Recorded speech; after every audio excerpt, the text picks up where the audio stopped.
বেগম রোকেয়া তার অবরোধবাসিনী এই বইয়ের 17 নম্বর পৃষ্ঠায় উল্লেখ করেছে, পর্দা নারীর জন্য অমানবিক একটা বিধান যা মানুষের স্বাভাবিক জীবনকে ধ্বংস করে দেয়। বেগম রোকেয়া তার অবরোধন এ বইয়ের 10 নম্বর পৃষ্ঠায় আরেক ধাপ এগিয়ে গিয়ে বলছে, নারীকে ইসলাম বোরকা পরিয়ে মূলত অবরোধ করেছে, আর এই অবরোধ নারীকে কারাগারে রাখার চেয়ে কম না। বেগম রোকেয়া তার নারী শিক্ষা বইয়ের 15 নম্বর পৃষ্ঠায় বলেছে, পুরুষেরা নিজেদের সুবিধা মতো ধর্মের বিধান তৈরি করেছে আর নারীদের উপরে তা চাপিয়ে দিয়েছে, আসলে এগুলার কোনো ভিত্তি নাই। বেগম রোকেয়া সুলতানার স্বপ্ন এ বইয়ের 7 নম্বর পৃষ্ঠায় লিখেছে, পুরুষেরা বহু বিবাহের পশুত্ব ছেড়ে না দিলে নারী মুক্তি কোনোদিন সম্ভব হবে না। অর্থাৎ যে সকল পুরুষ প্রয়োজনে একাধিক স্ত্রী গ্রহণ করে এটা হচ্ছে পশুত্ব, অথচ ইসলামে এটার একটা বিধান আছে না নাই? বেগম রোকেয়া তার পুরা লিখনের মধ্যে কোরআনের, ইসলামের একটা নয় একাধিক বিধানকে বৃদ্ধাঙ্গুলি দেখিয়েছে। পর্দার বিরুদ্ধে অবরোধ বাসিনীর মধ্যে একাধিক জায়গায় সে লিখেছে, অবরোধনের মধ্যে লিখেছে, নারী শিক্ষার নামে গোটা নারী সমাজকে বেগম রোকেয়া কবর দিয়ে গেছে। এই জাতিকে এখন আয়েশা সিদ্দিকার জীবনী পড়া হয় না, এই জাতিকে এখন খাদিজাতুল কুবরার জীবনী পড়ানো হয় না, এই জাতিরে পড়ানো হয় বেগম রোকেয়ার জীবনী। আমি বিশ্বাস করি বেগম রোকেয়া মা আয়েশা সিদ্দিকার জুতার ধুলার সমান কোনোদিন হতে পারবে না। এই জাতিকে যদি গড়তে হয়, এই নারী সমাজকে যদি গড়তে হয়, বেগম রোকেয়ার জীবনী না, মা আয়েশা সিদ্দিকার জীবনী পড়াও, মা খাদিজাতুল কুবরার জীবনী পড়াও, গোটা নারী সমাজের পেট থেকে আবারও খালিদ বিন ওয়ালিদের জন্ম হবে। আমরা মনে করি ইসলামের মধ্যে থাকলে বোধহয় পড়াশোনা করা যায় না, আমরা মনে করি মুসলিম নারীদের বোধহয় পড়াশোনা করার দরকার নাই। ইসলাম হয়তো মুসলিম নারীদের পড়াশোনা করার বিধানকে বন্ধ করে দিয়েছে। না না, ভুল বুঝবেন না, ইসলাম কোনোদিন মুসলিম নারীদের পড়াশোনা কিংবা তাদের কাজকর্মে বাধা দেয় নাই, বরং ইসলামের প্রাথমিক যুগেও মা আয়েশা সিদ্দিকার মতো এত বড় জ্ঞানী নারী আর ছিলেন না।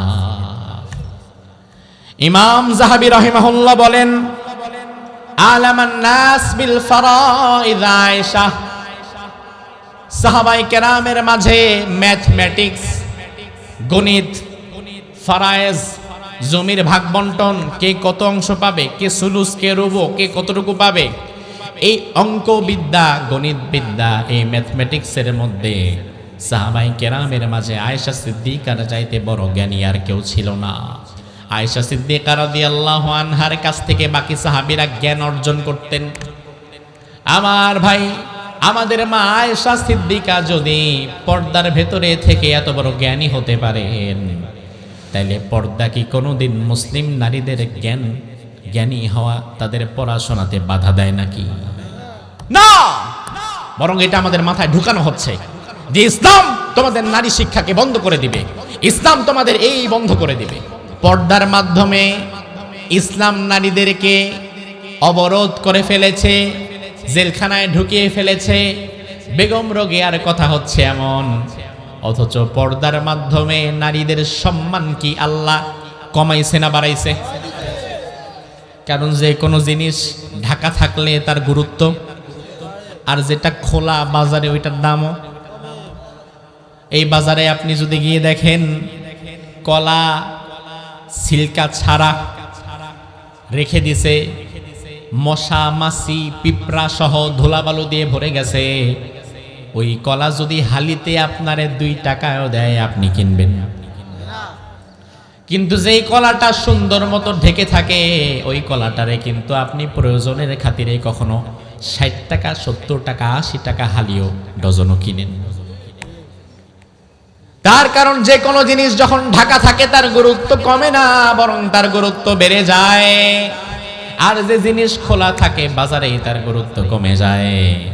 তাইলে বেগম রোকেয়া যে বলে গেল ইসলাম নারীর পর্দার মধ্যে রেখে নারীর সম্মান কমাইছে, বরং ইসলাম নারীকে জেলখানায় ঢুকাইয়া দিছে, বেগম রোকেয়ার এই কথার দ্বারা সে কি কাফের হয় নাই?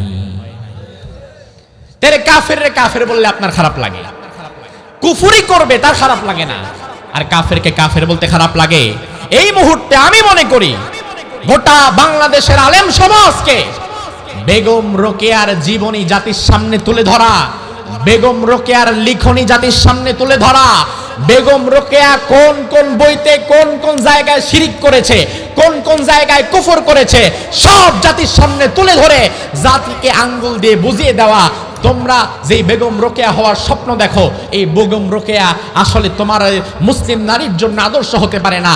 এই বেগম রোকেয়া হতে পারে খ্রিস্টানদের জন্য আদর্শ, সে হতে পারে ইহুদিদের জন্য আদর্শ, সে হতে পারে নাসারাদের জন্য আদর্শ, সে হতে পারে মুশরিকদের জন্য আদর্শ।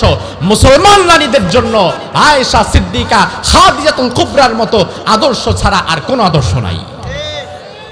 এই কথাগুলো জানিয়ে দেওয়া দরকার, কারণ আল্লাহ কোরআনের মধ্যে বললেন, কুল্লিল মুমিনাতু ওয়া কুল্লিল মুমিনাতি ইয়াগযুদুনা মিন আবসারিহিন্না ওয়া ইয়াহফাযুনা ফুরুজাহুন্না ওয়া লা ইউবদিনা যিনাতাহুন্না ইল্লা মা যাহারা মিনহা ওয়াল ইয়াযরিবনা বিখুমুরিহিন্না আলা জুয়ুবিহিন্না। ও নবী, আপনি মুমিন নারীদেরকে জানায়া দেন তারা যেন তাদের দৃষ্টিকে অবনত রাখে, তারা যেন তাদেরকে হেফাজতে রাখে, প্রোটেক্ট করে, তারা যেন ওড়না গায়ে দেয়, তারা যেন খিমার পরে, হিজাব পরে, তারা যেন তাদের সৌন্দর্য পরপুরুষের সামনে মুক্ত না করে। এই আয়াতগুলো কোরআনের মধ্যে আছে না নাই? তাহলে পর্দার বিধান এটা কি দুনিয়ার কোনো মানুষের বানানো বিধান না, আল্লাহর দেওয়া? জোরে কর। আল্লাহর দেওয়া বিধানকে যে কটাক্ষ করে, আল্লাহর দেওয়া বিধান নিয়ে যে হাসি তামাশা করে, ওই লোকটার ঈমান কি থাকে না ভাঙে? এই জন্য এই সমাজে আপনি রোজাওয়ালা পাবেন, নামাজওয়ালা পাবেন, হজওয়ালা হাজি সাহেবও পাবেন, তবে ঈমানওয়ালা বড় কম পাবেন। বরং এই সমাজে এমনও হাজি সাহেব আছে 14 বার হজ কইরা আসার পরেও সুদের ব্যবসাটা আগের মতোই চালায়, আছে না নাই? নামাজ পড়ে কপালে কালো দাগ ফালায় দিছে, একই সাথে আবার পরের হক নষ্ট করে, মানুষের উপরে জুলুম করে, এমন নামাজওয়ালা আছে না নাই? তার মানে কি বুঝলেন? নামাজওয়ালা পাবেন, রোজাওয়ালা পাবেন, হজওয়ালা পাবেন, মাহফিলে এসে পয়সা দেওয়ানেওয়ালাও পাবেন, তবে ঈমানওয়ালা খুব একটা পাবেন না। আমার ভাই, ঈমান খুব দামি জিনিস, বিনিময়ে আল্লাহ জান্নাত দিবেন। আমল হবে ওয়াসিলা, ওয়াবতাগু ইলাইহিল ওয়াসিলা। এই ওয়াসিলা দ্বারা আমল বোঝানো হয়েছে, তবে আল্লাহ তাআলা আমলের বিনিময়ে না, আল্লাহ জান্নাত দিবেন ঈমানের বিনিময়ে, আর আমল থাকবে ওয়াসিলা হিসাবে। কিন্তু এখন আপনি সারা জীবনে আমল করেছেন অনেক বেশি, কিন্তু যদি ঈমানে ভেজাল থাকে, ভেজাল ঈমানওয়ালা কিন্তু জান্নাত পাবে না। এই ডোন্ট টক। আমার ভাই, বিশ্বনবীর সাহাবীদের মধ্যে এমনও সাহাবী ছিল শুধুমাত্র ঈমান এনেছে আর মৃত্যুবরণ করেছে, জান্নাতে চলে গেছে। নামাজ পড়ার সুযোগ পায় নাই, রোজা রাখার সুযোগ পায় নাই, হজ করার সুযোগ পায় নাই, দান সদকা করারও সুযোগ পায় নাই, শুধুমাত্র জান্নাত পেয়ে গিয়েছে তার ঈমানের কারণে। আনিল বারা বিন আযিব রাদিয়াল্লাহু আনহু قال اتى النبي صلى الله عليه وسلم رجل مقنع بالحديد। বিশ্বনবী একদিন জিহাদে যাওয়ার জন্য প্রস্তুতি নিলেন, লৌহ বর্ম পরে ফেললেন। এমন সময় এক আগন্তুক এসে বললেন, ইয়া রাসূলুল্লাহ, আমি অনেক দূর থেকে এসেছি, আমি ইসলাম গ্রহণ করতে চাই, আমি ঈমান আনতে চাই, তবে আপনার মতি গতি দেখে আমি বুঝতে পারছি এখন আপনার সময় নাই, আপনি তাড়াতাড়ি জিহাদের দিকে যাচ্ছেন। এখন আমার একটা প্রশ্ন হচ্ছে, আমি যেহেতু ঈমান আনতে আসছি, এখনো ঈমান আনি নাই, এখনো ইসলামে প্রবেশ করি নাই, এখন আমার জন্য আগে কি করা উচিত? আমি কি আগে ঈমান আনবো নাকি আগে জিহাদ করব? আগে ঈমান নাকি জিহাদ? ওই সাহাবী প্রশ্ন করলেন, আগে কি ঈমান আনবো না জিহাদ করব? আল্লাহর হাবিব বললেন, আসলিম সুম্মা কাতিল, আগে ঈমান আনো তারপরে জিহাদ করো, কারণ ঈমান ছাড়া জিহাদের কোনো মূল্য। ঈমান ছাড়া নামাজের কোনো মূল্য নাই, ঈমান ছাড়া হজ যাকাত রোজার কোনো মূল্য নাই। তার কারণ আমার ভাইরা, ঈমান হচ্ছে একের মতো। সামনে একটা ঠিক রেখে শূন্য যদি একটা লাগান, সংখ্যা গিয়ে দাঁড়াবে 10। একটা ঠিক রেখে শূন্য যদি 2টা লাগান, সংখ্যা গিয়ে দাঁড়াবে কত? যদি 3টা লাগান, 4টা। এভাবে শূন্য বাড়াতে বাড়াতে আপনি হালিমার দিঘির পার পর্যন্ত যান। শূন্য যত বাড়বে সংখ্যার মানও তত বাড়বে, কারণ সামনে এক ঠিক আছে। এবার আপনি যদি একটা ফালায় দেন, একটা মুছে ফেলেন, আর শূন্য টানতে টানতে যদি আপনি রামগঞ্জ পর্যন্ত চলে যান, রামগঞ্জে যাওয়ার পরে হিসাব করার পরে দেখবেন শূন্য শূন্যই আছে। তার কারণে এক নাই, এক পড়ে গেছে। এখন আপনার যদি ইমানে ভেজাল থাকে, ইমানটা যদি না থাকে, হাজার নামাজ রোজা হজ যাকাত নিয়েও আপনি আল্লাহর দরবারে দাঁড়াতে পারবেন না।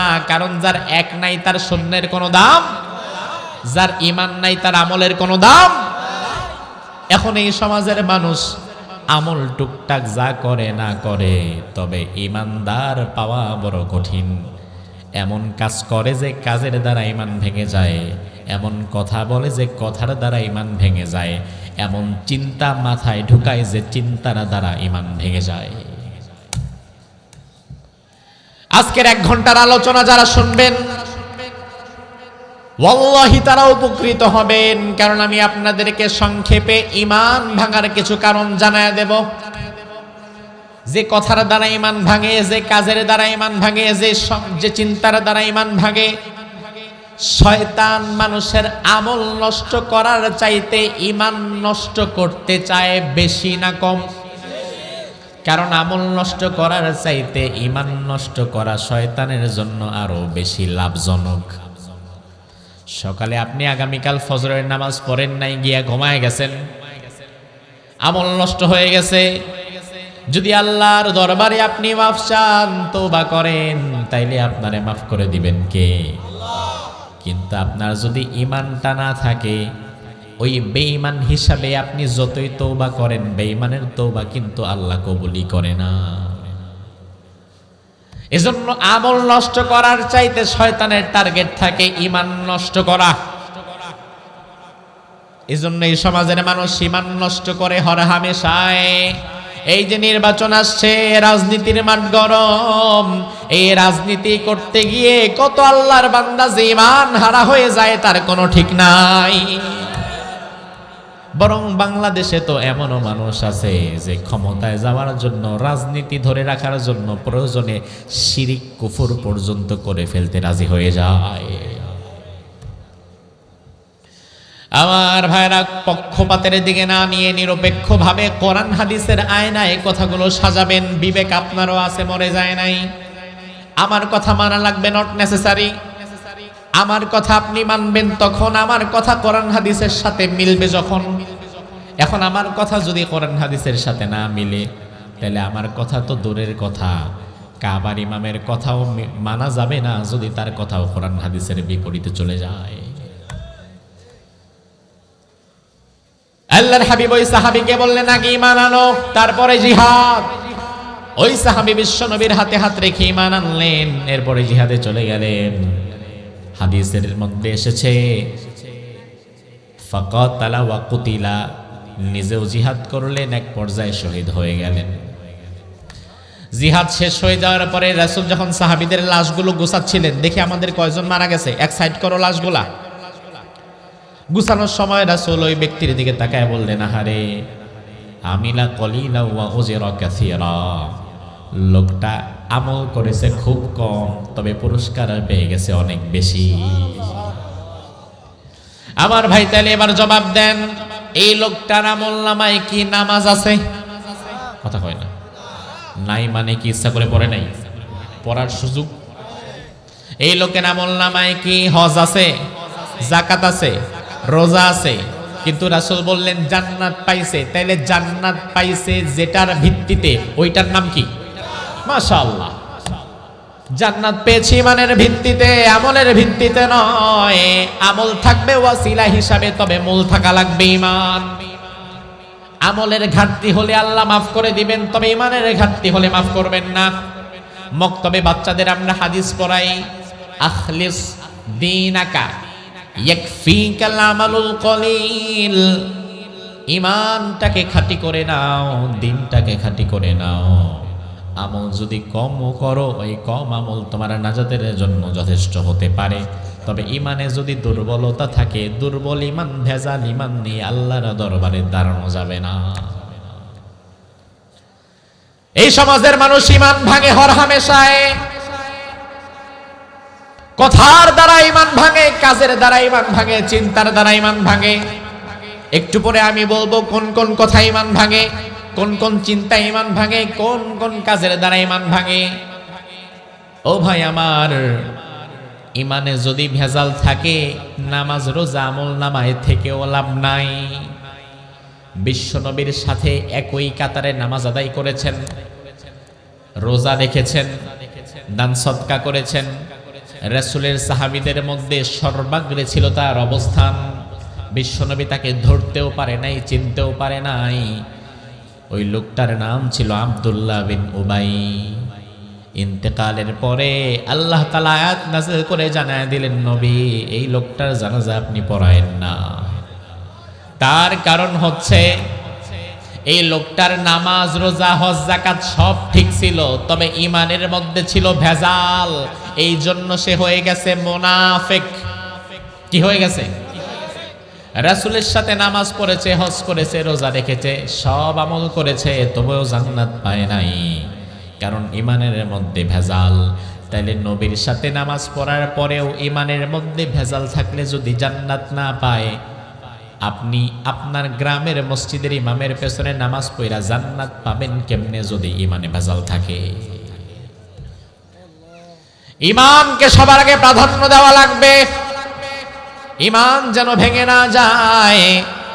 বিষয়টা কিন্তু এমন নয় যে একবার ইমান আনছি সারা জীবন ইমান থাকবেই। ইমান আমার ভাঙে কেমনে? ওযু করেছেন, শীতের রাত, ঠান্ডা পানি দিয়ে ওযু করলেন, মসজিদের ভেতরে ঢুকলেন, পেট খারাপ, গ্যাস্ট্রিকের প্রবলেম, বায়ু দূষণ হয়ে গেল, ওযু কি এখন আর আছে না গেছে? এবার আপনি যদি চিন্তা করেন যা করছে, যা আছে কপালে দেখা যাবে সকালে নামাজ আমি এমনি পড়ুম, ওই ভাঙা ওযু দিয়ে আপনি নামাজ যদি সারা রাত পড়েন, আল্লাহর দরবারে কবুল হবে তো? এখন ওযু ভাঙার কারণ আপনি জানেন বিধায়, কিন্তু ওযু ভাঙলে সাথে সাথে আবার ওযুটা করে ফেলেন, যত কষ্টই হোক না কেন। এখন আপনি যদি কোনোদিন ওযু ভাঙার কারণটাই না জানতেন, তাইলে আপনি মনে করতেন আমার ওযু জীবনে ভাঙ্গেই নাই, কই ভাঙছে আমি তো দেখি নাই। আমার ভাই, রমজান মাস, রোজা রেখেছেন, দুপুরবেলা প্রচন্ড গরম, সামনে দেখলেন এমন এক কাপ পানি, ঠান্ডা সুন্দর পানি রাখা, কেউ নাই, একাকে এক ঢোক পান করে ফেলতে পারেন, তবে আপনি পান করেন না এটা জানেন এই কারণে যে এক ফোঁটা পানি ইচ্ছাকৃতভাবে পান করলে রোজাটা ভেঙে যাবে। যদি ওযু ভাঙার কারণ থাকে, রোজা ভাঙার কারণ থাকে, নামাজ ভাঙার কারণ থাকে, ইমান ভাঙার কারণও তো অবশ্যই আছে। এই সমাজের মানুষ রোজা ভাঙার কারণ জানে, ওযু ভাঙার কারণ জানে, নামাজ ভাঙার কারণ জানে। দুর্ভাগ্যজনক সত্য হচ্ছে ইমান ভাঙার কারণ অধিকাংশই জানে না। এই জন্য কে যে কোন ঘাটে ইমান ভাঙ্গা বৈশা আছে তার খবরও নাই। আমার ভাই, ভাঙা ইমান নিয়ে যত আমলই করেন না কেন, আল্লাহর দরবারে কবুল হবে না। আমলের পাহাড় নিয়ে আল্লাহর দরবারে দাঁড়াবেন। কোরআনে আল্লাহ বললেন হাবাআম মানসুরা, পূবালি হাওয়া এসে বালুকণাকে যেমন উড়িয়ে দিয়ে যায়, আপনার আমলের পাহাড় কিয়ামতের ময়দানে উড়ে যাবে। আপনি বলবেন আল্লাহ আমার আমল নামাগুলো তো ওজন করা হলো না মিজানের পাল্লায়। আল্লাহ বলবেন বান্দারে কোনো দরকার নাই, কারণ যার ঈমান নাই তার ভালো কাজের কোনো দামও আমি আল্লাহর কাছে নাই। এজন্য আমার ভাই, আজকের আলোচনার মূল প্রতিপাদ্য বিষয় হচ্ছে ঈমান ভাঙার কারণ। জোরে বলেন, কি ভাঙার কারণ? এতটুকু আলোচনা বুঝে থাকলে জবাব দেন, ঈমান ভাঙারও কিছু কারণ আছে না নাই? ঈমান ভাঙার কারণ না থাকলে আল্লাহ তাআলা কিন্তু আয়াত নাযিল করতেন না। আল্লাহ আয়াতের মধ্যে বললেন কিছু মানুষ একবার ঈমান আনে আবার ঈমান ভাঙে, আবার ঈমান আনে আবার ঈমান ভাঙে, আবার ঈমান আনে আবার ঈমান ভাঙে, এভাবে ছলাকলা করে। সুবিধা মতো ঈমান আনে, অসুবিধায় পড়লে ঈমান ছাড়ে। তার মানে এই চরিত্রের মানুষ ১৫০০ বছর আগে যেমন ছিল বর্তমানেও আছে না নাই? বরঞ্চ সংখ্যাটা আগের চাইতে কমছে। এবার রাসূলের একটা হাদিস শোনেন, আল্লাহর হাবিব বলেন, ইন্না বাইনা ইয়াদাই সাআতি ফিতানান কাকিতাইল লাইলিল মুযলিম ইউসবিহুর রাজুলু ফিহা মুমিনান ওয়া ইউমসি কাফিরা।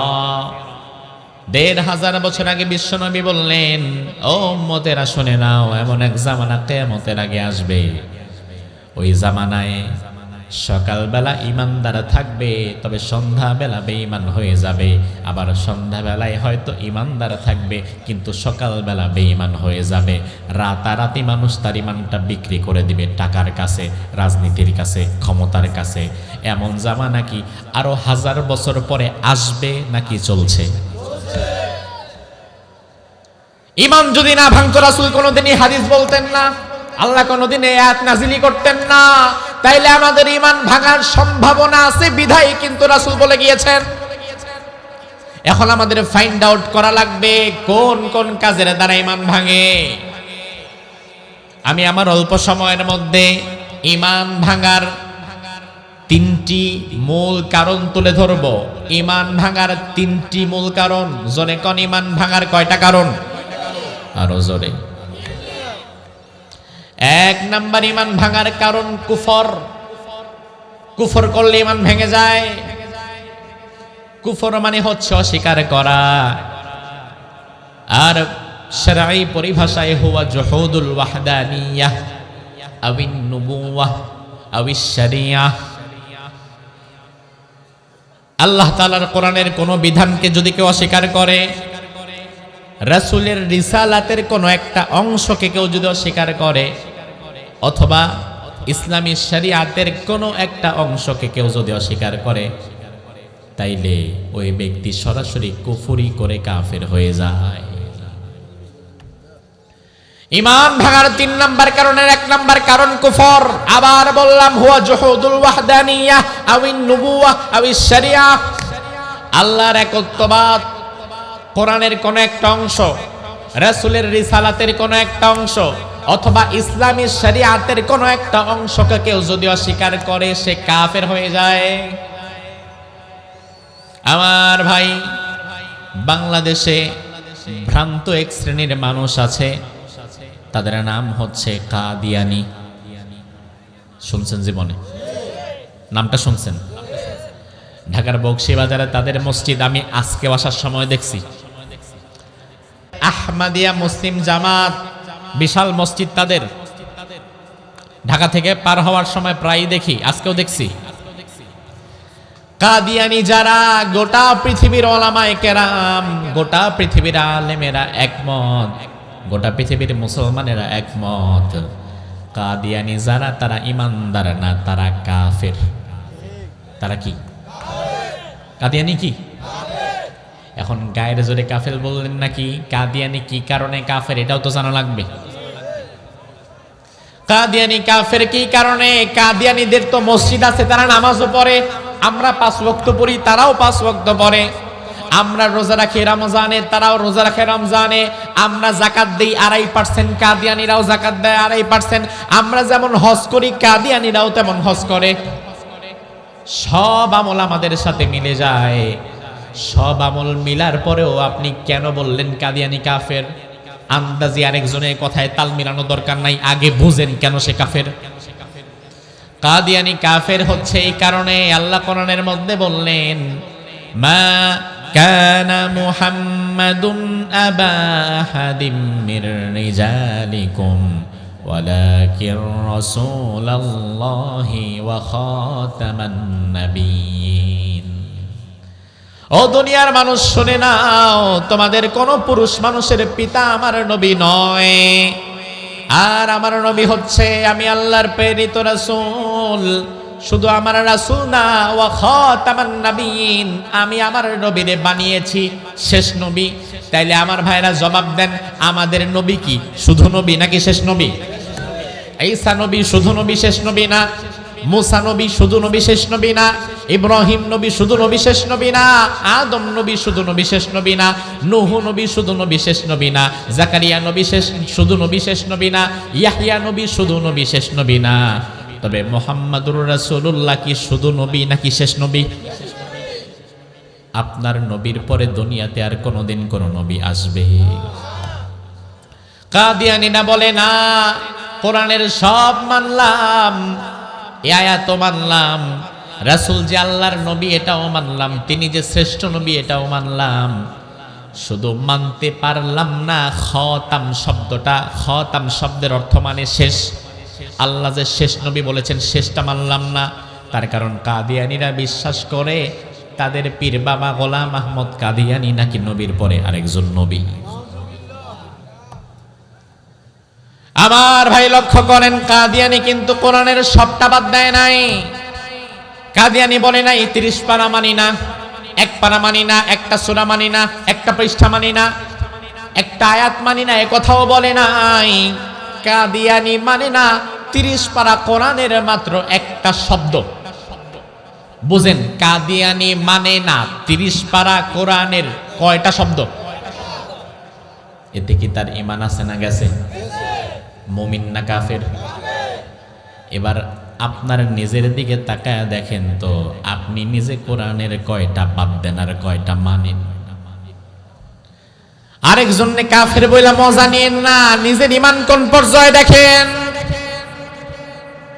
আমার ভাই, আমি আসছি আপনাদের ঈমান ভাঙাতে না, বরং আমি এসেছি আপনার মাথায় ঈমান ভাঙার কারণটা ঢুকায়া দিতে, যেন অন্তত পক্ষে আপনি যদি দেখেন কোরআন হাদিসের আয়নায় আজকের আলোচনা শোনার পরে আল্লাহ এমন ভুল তো জীবনে আমিও করছি, তাহলে ঈমান আমারও ভাঙছে, তাইলে এই মুহূর্তেও তওবা করে নতুন ঈমান আনার সুযোগ আছে না নাই? কারণ আপনি আপনার রোগটা ফাইন্ড আউট করতে পারছেন, ধরতে পারছেন। এখন রোগটা যদি ধরতেই না পারেন, খামাকা চিকিৎসা করে লাভ আছে নাকি? রোগ হয়েছে আপনার হাতে, আপনি মলম লাগান পায়ে, লাভ কি? হাত তো পচে যাবে। কাদিয়ানী কোরআনের একটা শব্দ বাদ দিয়েছে, এই জন্য কাদিয়ানী কাফের হয়ে গেছে।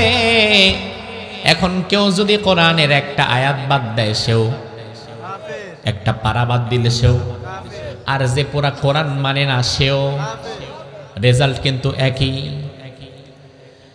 আগামীকাল আপনি এমন একটা দল করেন, আমি কোনো দলের নাম মেনশন করছি না, আমি শুধু আপনার এমন দলের চিত্রটা বোঝাচ্ছি, ওই চিত্রটা যদি আপনার দলের সাথে মিলে যায়, ওটা কিন্তু আমার দোষ না। আগামীকাল আপনি কোনো একটা রাজনৈতিক দল করেন, আপনার দলের মহাসমাবেশ হবে নোয়াখালী জেলা হাই স্কুল মাঠে, সব কাজকর্ম বাদ দিয়া সেখানে চলে গেলেন। ঢাকা থেকে বড় বড় নেতারা আসছে, ভাষণ দিতেছে, ভাইরা আমার, আমাদের সাথে থাকা লাগবে, কাজ করা লাগবে, আগামীতে আমরাই সরকার গঠন করব, তার কারণ জনগণই সকল ক্ষমতার উৎস। আপনি নেতার কথা শুনে হাততালি দিয়া বললেন ঠিক ঠিক ঠিক। আমার ভাই, বিবেক দিয়ে বুঝেন, আপনার নেতা যে বলছে কাজ করা লাগবে, জনগণের সাথে থাকা লাগবে, আমার কোনো আপত্তি নাই, নেতার কথা সঠিক। আপনার নেতা যে বলছে জনগণ আমাদেরকে ভোট দিলে আমরা নির্বাচিত সরকার গঠন করব, এই কথাও ঠিক। কিন্তু আপনার নেতা যে শেষে বলল জনগণ সকল ক্ষমতার উৎস, এই কথা কিন্তু ঠিক না। কারণ কোরআনুল কারীমের মধ্যে আল্লাহ রাব্বুল আলামিন বলেন, তাবারাকাল্লাযী বিয়াদিহিল মুলক, সুমহান সেই সত্তা যার হাতে সকল ক্ষমতা। ইয়াদুন মানে হাত, মুলকুন মানে ক্ষমতা, বিয়াদিহিল মুলক মানে যার হাতে সকল ক্ষমতা। তাইলে কোরআনের মধ্যে আল্লাহ বললেন সকল ক্ষমতার মালিক কে? কথা কয় না। সকল ক্ষমতার উৎস কে? আবার আল্লাহর এক আয়াতের মধ্যে বললেন আন্নাল কুওয়াতা লিল্লাহি জামিয়া, সমুদয় ক্ষমতার মালিক আমি আল্লাহ, উৎস আমি আল্লাহ। কোরআনে কারীমের মধ্যে একাধিক আয়াতে আল্লাহ বারবার বললেন সকল ক্ষমতার মালিক আমি আল্লাহ, উৎস আমি আল্লাহ। আর তোমার নেতা হাই স্কুল মাঠের বক্তৃতায় বলে গেল ক্ষমতার উৎস নাকি জনগণ। ও ভাই আমার ভালো করে বুঝে নাও, কাদিয়ানি যদি কোরআনে কারীমের মাত্র একটা শব্দ বাদ দেওয়ার কারণে কাফের হতে পারে, তাইলে তোমার নেতা যখন বলে সকল ক্ষমতার উৎস জনগণ, তোমার নেতা কোরআনে কারীমের 2-3টা আয়াত বাদ দিয়ে ফেলছে, তোমার নেতা কিন্তু কাদিয়ানির চাইতে বড় কাফের। কারণ কাদিয়ানি বাদ দিছে একটা শব্দ, শেষ এটা মানি না, শেষ নবী মানি না। আর তোমার নেতা কয় ক্ষমতার উৎস জনগণ, আল্লাহ কয় না ক্ষমতার উৎস আমি আল্লাহ। নেতার কথা ঠিক না আল্লাহর কথা ঠিক? তাইলে তুমি যখন তোমার নেতার কথায় হাততালি দিয়া সহমত প্রকাশ করলা, নেতারও ঈমান গেছে কথা বলার সাথে সাথে, যেই কর্মী নেতার কথায় সহমত প্রকাশ করছে ওই কর্মীরও ঈমান শেষ। কারণ কাদিয়ানি যদি বলে আমার নবী গোলাম আহমদ কাদিয়ানি, আর আপনি যদি বলেন সহমত, ঠিক কথা, আপনার কাদিয়ানি হওয়া লাগবে না, ওই কাদিয়ানির কথায় সহমত দিলেও কিন্তু ঈমান থাকে না। তাইলে ওই ভণ্ড নেতার কথায় তুমি সহমত দাও কেমনে ভাই? আমার ভাই, নেতার কথা ঠিক থাকবে ততক্ষণ, আমার নেতা কোরআন এবং হাদিসের পক্ষে কথা বলবে যতক্ষণ, ঠিক কি না? আমি যদি দেখি আমার নেতা কোরআন হাদিসের বিরুদ্ধে চলে গেছে, এমন কোন কাজ করছে যেই কাজে আল্লাহ রাসূলের দেখানো কোনো রীতিনীতি নাই, আমার নেতার কাজ কোরআন হাদিসের পক্ষে আছে যতক্ষণ, ইসলামের পক্ষে আছে যতক্ষণ, আমি প্রয়োজনে আমার নেতার জন্য জান প্রাণ দিয়ে দেব। কিন্তু আমি যদি দেখি আমার নেতার কাজগুলা ইসলাম বিরোধী হয়ে যাচ্ছে, ওই মুহূর্তে নেতার কথা মতো চলা যাবে। এটা স্বাভাবিক। তার কারণ কি? তার কারণ আগামীকাল মসজিদে ফজরের সময় নামাজ পড়েন কোথাও? কোথায়? এই যে আমার ভাই ইমাম সাহেব ফজরের নামাজে আগামীকাল ফজরের নামাজ পড়াবেন, আপনারা তার পেছনে ফজরের নামাজ পড়বেন। ফজরের নামাজ উনি যখন পড়াবে তখন কয় রাকাত পড়াবে? না, 4 রাকাত পড়াবে। 2 রাকাত পড়াবে। যদি উনি চিন্তা করে, স্বাভাবিকত ফজরের মুসল্লি কম হয়, যেহেতু রাত্রে টাটকা মাহফিল শুনছে, 2, 4, 5টা মুসল্লি বেশি হওয়ার সম্ভাবনা।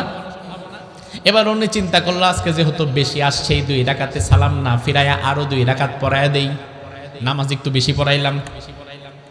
এই চিন্তা থেকে উনি যদি 2 রাকাতে সালাম না ফিরাইয়া 3য় রাকাতের জন্য আবার দাঁড়ায়া যায়, মুসল্লি হিসাবে আপনি পেছন থেকে আবার দাঁড়াবেন নাকি লোকমা দিবেন?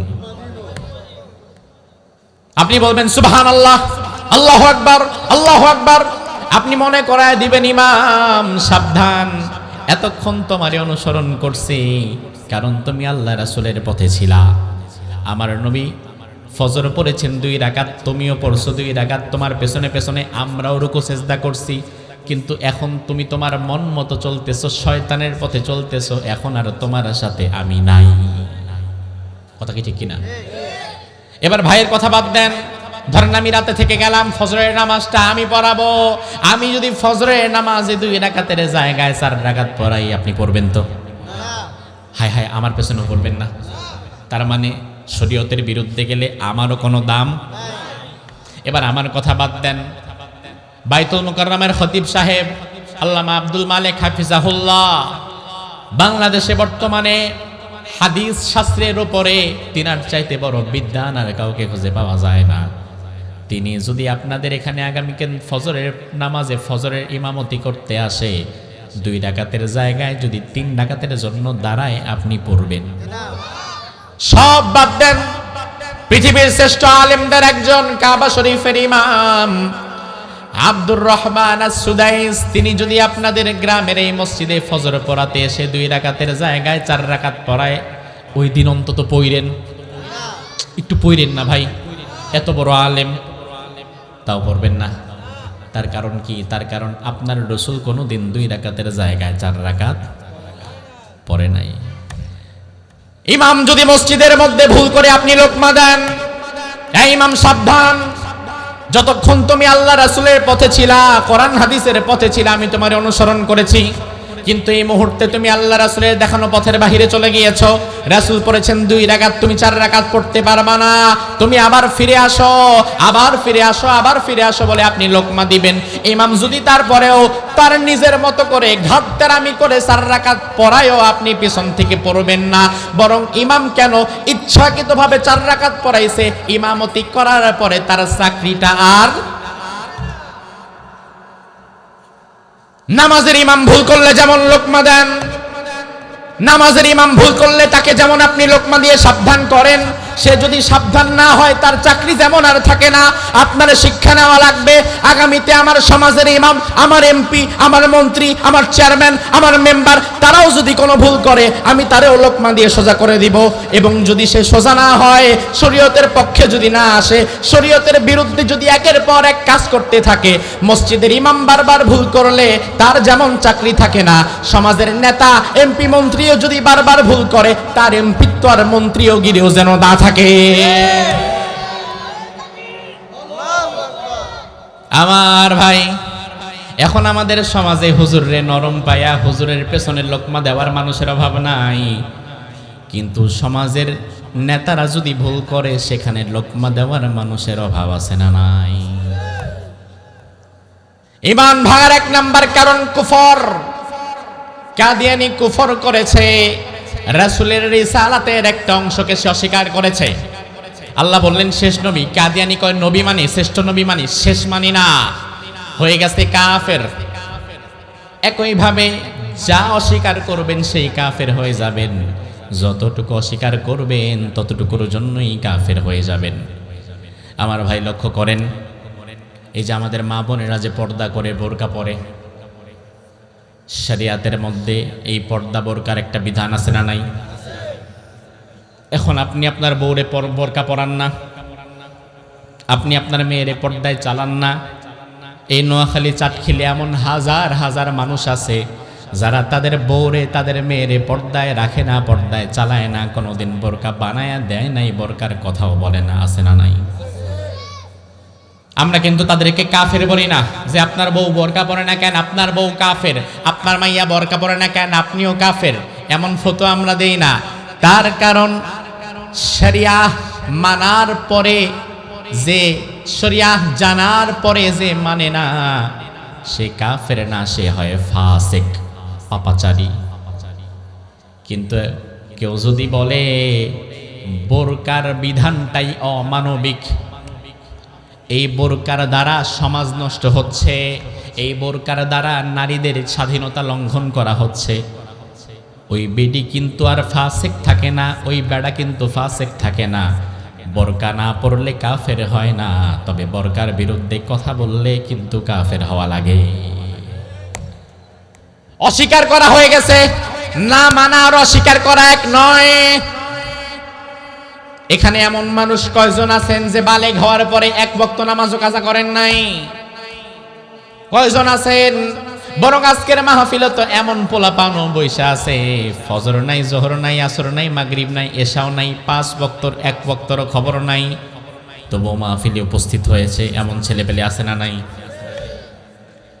আমার ভাই, তাদেরকে আমরা কাফের বলে এখান থেকে তাড়ায়া দিই না, তারা হয় ফাসিক, পাপাচারী।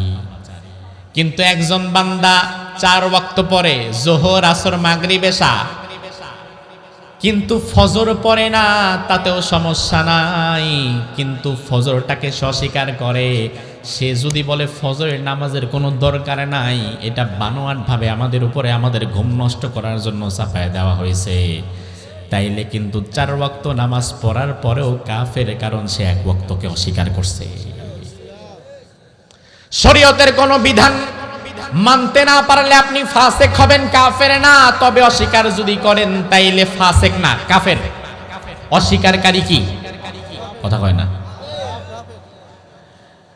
এই যে কিছুদিন আগে রাজশাহী বিশ্ববিদ্যালয়ের একজন শিক্ষক, তিনি একটা মন্তব্য করেছেন বেগম রোকেয়াকে নিয়ে, যে বেগম রোকেয়া মুরতাদ, কাফের। ওই বেগম রোকেয়ার জীবনী আমাদের পাঠ্যপুস্তকের মধ্যে এখনো আছে না নাই? আমাদের নারীদেরকে বোঝানোর জন্য এগুলো পড়ানো হয়। বেগম রোকেয়াকে বলা হয় নারী জাগরণের অগ্রদূত। বেগম রোকেয়া আসার আগে এই বঙ্গের নারীরা মৃত ছিল। বেগম রোকেয়া আয়েশা নারী জাগায় দিয়েছে। রাজশাহী বিশ্ববিদ্যালয়ের সেই শিক্ষক বলেছেন বেগম রোকেয়া মুরতাদ, বেগম রোকেয়া কাফের। সারা বাংলাদেশ হইচই পড়ে গেছে। বড় বড় রাজনৈতিক নেতারা দুঃখ প্রকাশ করতেছে, হ্যাঁ এত বড় কথা, বেগম রোকেয়ারে কাফের বলে। মনে হয় যেন হাসান বসরি রাবিয়া বসরি নিয়ে কথা বলছে। বেগম রোকেয়া তাদের কাছে এত পীর, এত পবিত্র। হ্যাঁ, বেগম রোকেয়াকে নিয়ে কথা বলা হয়, তিনি হচ্ছেন নারী জাগরণের অগ্রদূত, এমন তেমন নানান কথা। আসলে বেগম রোকেয়া বস্তুত নিঃসন্দেহে কাফেরই ছিলেন। গায়ের জোরে বললাম না, বিগত সময়ের আলোচনা বুঝে থাকলে এটাও আপনি এখন বুঝবেন। শরিয়াতের কোনো বিষয়কে কেউ যদি জানার পরেও না মানে সে ফাসেক হয়। বোরকা পরা দরকার, কিন্তু এরপরেও আপনার মেয়েটা বোরকা পরে না, কিন্তু জানে যে বোরকা পরাটা দরকার, এটা ইসলামের একটা বিধান, আমি মানতে পারি না। মানতে না পারার কারণে সে হবে ফাসেক, পাপাচারী। কিন্তু যদি অস্বীকার করে বোরকার কোনো দরকারই নাই, ইসলামে এটার কোনো মূল্যই নাই, তাইলে কি ফাসেক না কাফের? এবার দেখেন বেগম রোকেয়া করছে এটাকে। বেগম রোকেয়া তার অবরোধ বাসিনী এই বইয়ের 17 নম্বর পৃষ্ঠায় উল্লেখ করেছে, পর্দা নারীর জন্য অমানবিক একটা বিধান যা মানুষের স্বাভাবিক জীবনকে ধ্বংস করে দেয়। আর একটু জোরে বলবেন না? আচ্ছা, এই কথা যে বলে সে কি ফাসেক থাকে না কাফের হয়? বেগম রোকেয়া তার অবরোধন এ বইয়ের 10 নম্বর পৃষ্ঠায় আরেক ধাপ এগিয়ে গিয়ে বলছে, নারীকে ইসলাম বোরকা পরিয়ে মূলত অবরোধ করেছে, আর এই অবরোধ নারীকে কারাগারে রাখার চেয়ে কম না। বইয়ের পৃষ্ঠা নাম্বার দিয়ে বলছে, বেগম রোকেয়া তার নারী শিক্ষা বইয়ের 15 নম্বর পৃষ্ঠায় বলেছে, পুরুষেরা নিজেদের সুবিধা মতো ধর্মের বিধান তৈরি করেছে আর নারীদের উপরে তা চাপিয়ে দিয়েছে। আসলে এগুলার কোনো ভিত্তি নাই। পুরুষদের দোষ দিচ্ছে, যেগুলা নারীদেরকে বোরকায় রাখতে হবে, পর্দায় রাখতে হবে, শালীন মতো চলতে হবে, এগুলো পুরুষের বানানো কথা, এগুলো মুহাম্মাদের বানানো কথা, এগুলো আসলে কোনো ভিত্তি নাই। এই কথা যে বলতে পারে, আপনার দিল কি বলে, সে আসলে ইমানদার না কাফের? বেগম রোকেয়া সুলতানার স্বপ্ন এ বইয়ের 7 নম্বর পৃষ্ঠায় লিখেছে, পুরুষেরা বহু বিবাহের পশুত্ব ছেড়ে না দিলে নারী মুক্তি কোনোদিন সম্ভব হবে না। অর্থাৎ যে সকল পুরুষ প্রয়োজনে একাধিক স্ত্রী গ্রহণ করে, এটা হচ্ছে পশুত্ব। অথচ ইসলামে এটার একটা বিধান আছে না নাই? বেগম রোকেয়া তার পুরা লিখনের মধ্যে কোরআনের, ইসলামের একটা নয় একাধিক বিধানকে বৃদ্ধাঙ্গুলি দেখিয়েছে। পর্দার বিরুদ্ধে অবরোধ বাসিনীর মধ্যে একাধিক জায়গায় সে লিখেছে, অবরোধনের মধ্যে লিখেছে, নারী শিক্ষার নামে গোটা নারী সমাজকে বেগম রোকেয়া কবর দিয়ে গেছে। কথা কি ঠিক কিনা? আর ওই বেগম রোকেয়ারে নিয়ে তোমার এত মায়া, ওই বেগম রোকেয়ার পরাস, ওই বেগম রোকেয়ার জীবনী পড়ানো হয় এখন আপনার সন্তানকে, যেই বেগম রোকেয়া একাধিকবার ইসলামের বিরুদ্ধে, আল্লাহর বিরুদ্ধে, রাসূলের বিরুদ্ধে কলম ধরেছে। আমার ভাই, বিশ্বাস করেন, এই জাতিকে যদি ভালো বানাতে হয় তাহলে শুধুমাত্র রাস্তাঘাটে মিছিল, মিটিং, রাজনৈতিক আন্দোলন করে ভালো বানানো সম্ভব নয়। একটা জাতির মূল হচ্ছে তার শিক্ষা কেন্দ্র। 5ই আগস্টের পরে সবার আগে দরকার ছিল এই শিক্ষা ব্যবস্থা বাদ দিয়ে ইসলাম ভিত্তিক ধর্মীয় একটা শিক্ষা ব্যবস্থা প্রণয়ন করা। ওইটা আমরা করতে পারি নাই। যার প্রমাণ এখন একজন যুবককে আপনি দাঁড় করান, এইখানে বসে আছে এমন একজন যুবককে দাঁড় করান, দাঁড় করায়া বলেন 10 জন খেলোয়াড়ের নাম বলো, বলতে পারবে। 10 জন নায়ক নায়িকার নাম বলো, বলতে পারবে। 10 জন গায়ক গায়িকার নাম বলো, বলতে পারবে। আশরায়ে মুবাশশারা 10 জন সাহাবীর নাম বলো, চিত হয়ে থাকবে। কথা কি ঠিক কিনা? তার কারণ এই জাতিকে এখন সাহাবায়ে কেরামের জীবনী পড়ানো হয় না, এই জাতিকে এখন আয়েশা সিদ্দিকার জীবনী পড়া হয় না, এই জাতিকে এখন খাদিজাতুল কুবরার জীবনী পড়ানো হয় না, এই জাতিরে পড়ানো হয় বেগম রোকেয়ার জীবনী। আমি বিশ্বাস করি বেগম রোকেয়া মা আয়েশা সিদ্দিকার জুতার ধুলার সমান কোনোদিন হতে পারবে না। এই জাতিকে যদি গড়তে হয়, এই নারী সমাজকে যদি গড়তে হয়, বেগম রোকেয়ার জীবনী না, মা আয়েশা সিদ্দিকার জীবনী পড়াও, মা খাদিজাতুল কুবরার জীবনী পড়াও, গোটা নারী সমাজের পেট থেকে আবারও খালিদ বিন ওয়ালিদের জন্ম হবে। আমার ভাই, পর্দার মাধ্যমে ইসলাম নারীদেরকে অবরোধ করে ফেলেছে, জেলখানায় ঢুকিয়ে ফেলেছে। বেগম রোকেয়ার কথা হচ্ছে এমন, অথচ পর্দার মাধ্যমে নারীদের সম্মান কি আল্লাহ কমাইছে না বাড়াইছে? কারণ যে কোনো জিনিস ঢাকা থাকলে তার গুরুত্ব, আর যেটা খোলা বাজারে ওইটার দামও। এই বাজারে আপনি যদি গিয়ে দেখেন, কলা সিল্কা ছাড়া রেখে দিছে, মশা মাছি পিঁপড়া সহ ধুলাবালু দিয়ে ভরে গেছে। ওই কলা যদি হালিতে আপনারে 2 টাকাও দেয়, আপনি কিনবেন না। কিন্তু যেই কলাটা সুন্দর মতো ঢেকে থাকে, ওই কলাটারে কিন্তু আপনি প্রয়োজনের খাতিরে কখনো 60 টাকা 70 টাকা 80 টাকা হালিও ডজনও কিনেন। তার কারণ যে কোনো জিনিস যখন ঢাকা থাকে তার গুরুত্ব কমে না, বরং তার গুরুত্ব বেড়ে যায়। আর যে জিনিস খোলা থাকে বাজারে, তার গুরুত্ব কমে যায়। তাইলে বেগম রোকেয়া যে বলে গেল ইসলাম নারীর পর্দার মধ্যে রেখে নারীর সম্মান কমাইছে, বরং ইসলাম নারীকে জেলখানায় ঢুকাইয়া দিছে, বেগম রোকেয়ার এই কথার দ্বারা সে কি কাফের হয় নাই? তাহলে কাফের বললে আপনার খারাপ লাগে, কুফরি করবে তার খারাপ লাগে না, আর কাফেরকে কাফের বলতে খারাপ লাগে। এই মুহূর্তে আমি মনে করি গোটা বাংলাদেশের আলেম সমাজকে বেগম রোকেয়ার জীবনী জাতির সামনে তুলে ধরা, বেগম রোকেয়ার লিখনী জাতির সামনে তুলে ধরা, বেগম রোকেয়া কোন কোন বইতে কোন কোন জায়গায় শিরিক করেছে, কোন কোন জায়গায় কুফর করেছে, সব জাতির সামনে তুলে ধরে জাতিকে আঙ্গুল দিয়ে বুঝিয়ে দেওয়া। তোমরা যেই বেগম রোকেয়া হওয়ার স্বপ্ন দেখো, এই বেগম রোকেয়া আসলে তোমার মুসলিম নারীর জন্য আদর্শ হতে পারে না।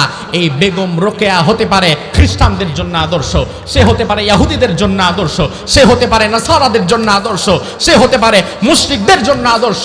মুসলমান নারীদের জন্য আয়েশা সিদ্দিকা খাদিজাতুল কুবরার মতো আদর্শ ছাড়া আর কোনো আদর্শ নাই। এই কথাগুলো জানিয়ে দেওয়া দরকার। কারণ আল্লাহ কোরআনের মধ্যে বললেন, কুল্লিল মুমিনাতু ওয়া কুল্লিল মুমিনাতি ইয়াগযুদুনা মিন আবসারিহিন্না ওয়া ইয়াহফাযুনা ফুরুজাহুন্না ওয়া লা ইউবদিনা যিনাতাহুন্না ইল্লা মা যাহারা মিনহা ওয়াল ইয়াদরিবনা বিখুমুরিহিন্না আলা জুয়ুবিহিন। ও নবী, আপনি মুমিন নারীদেরকে জানায়া দেন তারা যেন তাদের দৃষ্টিকে অবনত রাখে, তারা যেন তাদেরকে হেফাজতে রাখে, প্রোটেক্ট করে, তারা যেন ওড়না গায়ে দেয়, তারা যেন খিমার পরে, হিজাব পরে, তারা যেন তাদের সৌন্দর্য পরপুরুষের সামনে মুক্ত না করে। এই আয়াতগুলো কোরআনের মধ্যে আছে না নাই? তাহলে পর্দার বিধান এটা কি দুনিয়ার কোনো মানুষের বানানো বিধান না, আল্লাহর দেওয়া? জোরে কর। আল্লাহর দেওয়া বিধানকে যে কটাক্ষ করে, আল্লাহর দেওয়া বিধান নিয়ে যে হাসি তামাশা করে, ওই লোকটার ঈমান কি থাকে না ভাঙে? বরং আমরা মনে করি ইসলামের মধ্যে থাকলে বোধহয় পড়াশোনা করা যায় না। আমরা মনে করি মুসলিম নারীদের বোধহয় পড়াশোনা করার দরকার নাই। ইসলাম হয়তো মুসলিম নারীদের পড়াশোনা করার বিধানকে বন্ধ করে দিয়েছে। না না, ভুল বুঝবেন না। ইসলাম কোনোদিন মুসলিম নারীদের পড়াশোনা কিংবা তাদের কাজকর্মে বাধা দেয় নাই, বরং ইসলামের প্রাথমিক যুগেও মা আয়েশা সিদ্দিকার মতো এত বড় জ্ঞানী নারী আর ছিলেন না। ইমাম যাহাবী রাহিমাহুল্লাহ বলেন, আলামান নাস বিল ফারাইদ আয়েশা। সাহাবায়ে কেরামের মাঝে ম্যাথমেটিক্স, গণিত, ফারায়েজ, জমির ভাগ বন্টন, কে কত অংশ পাবে, কে সুলুস, কে রুবু, কে কতটুকু পাবে, এই অঙ্ক বিদ্যা, গণিত বিদ্যা, এই ম্যাথমেটিক্সের মধ্যে সাহাবায়ে কেরামের মাঝে আয়েশা সিদ্দিকার চাইতে বড় জ্ঞানী আর কেউ ছিল না। আয়েশা সিদ্দিকা রাদিয়াল্লাহু আনহার কাছ থেকে বাকি সাহাবীরা জ্ঞান অর্জন করতেন।